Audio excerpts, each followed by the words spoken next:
Welcome back, friends. Today we're doing chapter 5 from One Young Soul to Another. And before we get started, yes, I am growing a beard.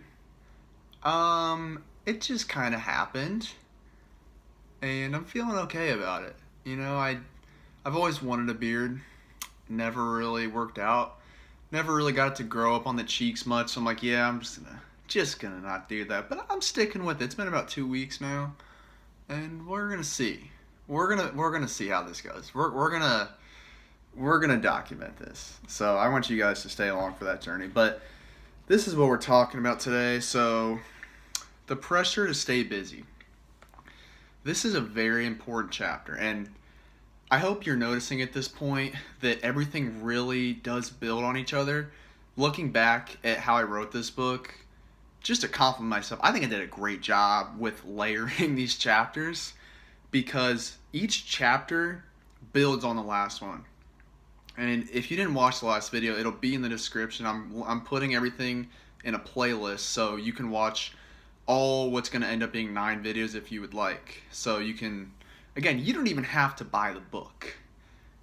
I would recommend it personally. Definitely, there's definitely no financial incentive for me, obviously, but you know, most of the points are hit on these videos, but it goes deeper in the book. So again, if you're interested in these topics, I would recommend purchasing the book. I kept it pretty cheap because I'm very selfless, and it's in the description. So this builds on the last chapter, which was focused on minimalism and really focusing your attention to specific things and important things. And the busyness aspect is a very important part of it. So I haven't really read much from this in these videos, but I do want to look at a couple of things. So the first line is, it's not that you have a lot to do, it's that you're being defined by a constant reactive comparison. And this is from Greg McKeown, who I mentioned in the last book, or the last video, who is the author of Essentialism. And I think this is very important because, and I don't know if it's just an American thing, I think it's human nature to some respects, but it seems like in America it's really concentrated, where we are constantly comparing ourselves. And the latest, this is something that over the past 6 or so months I've really focused on not comparing myself, because we all have our unique journeys, we all have our unique paths, we are very unique people. So there's always going to be something different. Even if we find something similar, someone similar to us that has seen more success or more happiness, it's just not a copy and paste world. Things are very different. We all have our unique experiences that shape who we are. So getting rid of that comparison aspect of life where you're constantly measuring yourself against your peers, it is really dangerous, and getting rid of that is very helpful. It's my peace of mind has dramatically improved since I stopped doing that. But so going back to chapter 1, which again, all this builds on top of chapter 1, which is this girl that I liked last year, that I went down a really bad rabbit hole in a bad place because of my mind and where it took me. And so she was a very busy girl, as I discussed in chapter 1.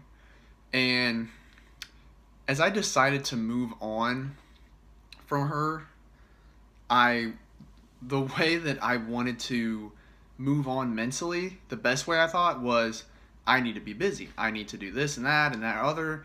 I need to get a better job and focus on making money and all that. And those goals were not really goals that were true to myself. They were things I wanted so I could stop thinking about her. And she was just so busy all the time that I felt in comparison like I was not doing enough. And really, productivity is useless if you're not spending your time doing the right things. And that's what this chapter, basically the main point is, where you need to nail down your core values, what's very important to you, and spend your time on that. If you spend 2 hours doing it a day or 12 hours, it doesn't really matter. Whatever you think is best and whatever fits your picture the best, that's what you need to do. If there's other people around you that are busy all the time, don't compare yourself and think, oh, I'm lazy, I'm not productive because this person's doing that.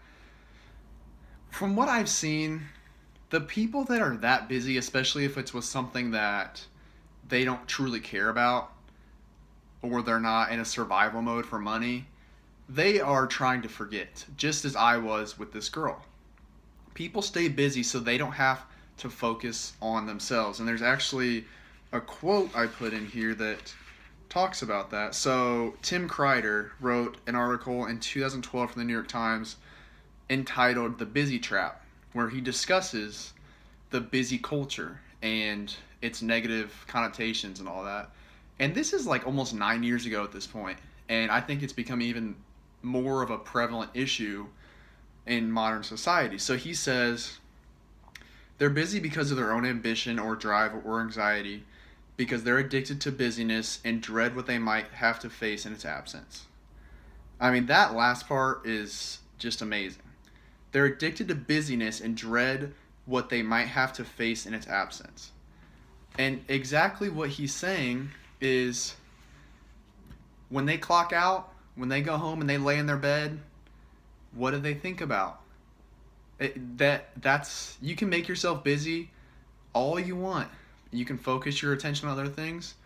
There's going to be a point where you lay your head down on that pillow, and if you're not tired enough from the work, you're going to have to sit there and you're going to have to stew in your sadness or your lack of excitement for life or whatever it may be. And this is not a healthy way to handle things because obviously, you know, when you grow up, people always tell you don't bottle your emotions up, it's going to explode one day. And this is what happens. I don't have personal experience with mental illness and depression, but I know that some people do this and they bottle it up and they don't ever face their problems, and it gets to a point where they're like, what's the point of living?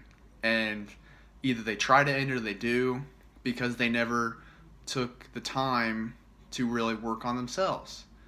And again, I am not a professional. I don't have any experience with mental illness, so I don't want to go, I don't want to step over the line with anything. So that's really all I have to say about that. But just in general, this is what happens with people. They bottle their issues up. They don't like themselves. They don't like their lives, and they think that working and staying busy and attaining money and fame or whatever is going to solve their problems. But it really just makes it worse. The longer you keep it in, it just keeps building up, and it gets worse and worse because the more things you accomplish, the more you realize that those things don't help you. And this is why when I started trying to move on from this girl and then see the second chapter, I talk about self-improvement, which goes into this, where I was like, I need to get a better job, I need to do this and that. And after about a month of that kind of thinking, I was like, this is not going to help me. I need to rein myself in here. I need to focus on what I want to focus on what's important to me, and that's going to get me into the right spot. So that at that point, I was like, you know what? I don't need this better job. I need to think these things through, do some meditation, which I'll get to later on. But if you haven't, before that video comes, if you don't know much about meditation, please look into it. Even just 1 minute a day. It's crazy how much it can help you. I mean, it's everything on your mind. It just starts to flow out and you start to have no problems. It's really beautiful. But these are the things that you need to do if you are not happy with your life. And obviously, again, taking the comparison part helps a lot. And realizing you are unique, your path's unique. But staying busy is only going to help you for so long, and really it's never going to help you. It'll seem like it's helping you in the moment, but when you get down the line, you're going to realize it made things worse. So I started really, like I said, meditating, focusing on myself, and realizing that the work I do is not going to help me get better. So this is where I started really focusing on my writing, because again, this goes back to the essentialism part. It's okay to be busy if you are staying true to yourself in the process. If you're working for your day job 12 hours a day and you're bringing home all this money, you know, society will tell you that's great and it gives you security and all that, and that's fine, but it's not going to help you overcome yourself. You have to really fight from within to be happy. And those kind of goals and accomplishments do not solve that problem. So that's when I started really focusing on what's important to me. Again, I said I was writing, and I'm not writing all day, every day, but I believe the way I live my life makes me a better writer whether I'm writing or not. Obviously, I'm reading a lot, as I've mentioned, and I've quoted a bunch of books in here. I do a lot of reading. I just experience life a lot more. I mean, I'm not going out and doing crazy things, but just something as simple as walking in nature for like 20 minutes just opens my mind up and really just centers me. And that kind of stuff, when it comes to writing and focus, just helps so much. And this is why it really, and this is why I do stuff like this, because I want to help people, because I've been in your shoes, and obviously there's people that have been way worse off than me, but and I've been worse off than other people, I'm sure too, but this is why I'm doing things like this, because I want to help people find what I found. And I don't think my journey is complete. I don't think it ever is complete. I think that's what's beautiful about life, is that it constantly is going. We constantly have to adapt. We constantly need to learn new things about ourselves and about others and everything around us. And that's really what keeps me very interested in life, is that the journey never stops. And while you're on this journey and realizing it never stops, you have to really say, wow, these days keep going by, and I have to do stuff that I love. I have to focus on what is going to fulfill me inside, make me happy, whether I'm getting great financial return out of it or not. Because, I mean, you've heard rich people say this, and I'm not rich, but I try to learn from rich people as much as I can. Not because of necessarily the financial success, although it would be great, but just successful people in general. I really love listening to their advice, and they always say time is the most important thing. And once you start really focusing on your core values and what is true to yourself, you realize that the money will come, the people will come, everything that you need will start becoming attracted to you. You will be a magnet to the things that you are supposed to have. But you have to spend your time wisely. And that doesn't mean being productive again. Productivity is a financial term.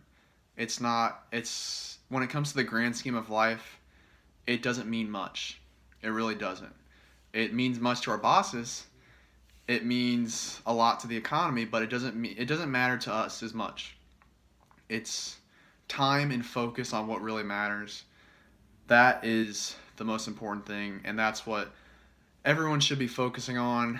And just in the short time that I've been doing that kind of focus and attention in my life, I have seen dramatic returns. And that is the path that everyone should be on, and it's something that you constantly have to work on it. But over time, and again, it doesn't take long. A few months of doing this, you'll start to really see some positive momentum building up in the ways that you need it to.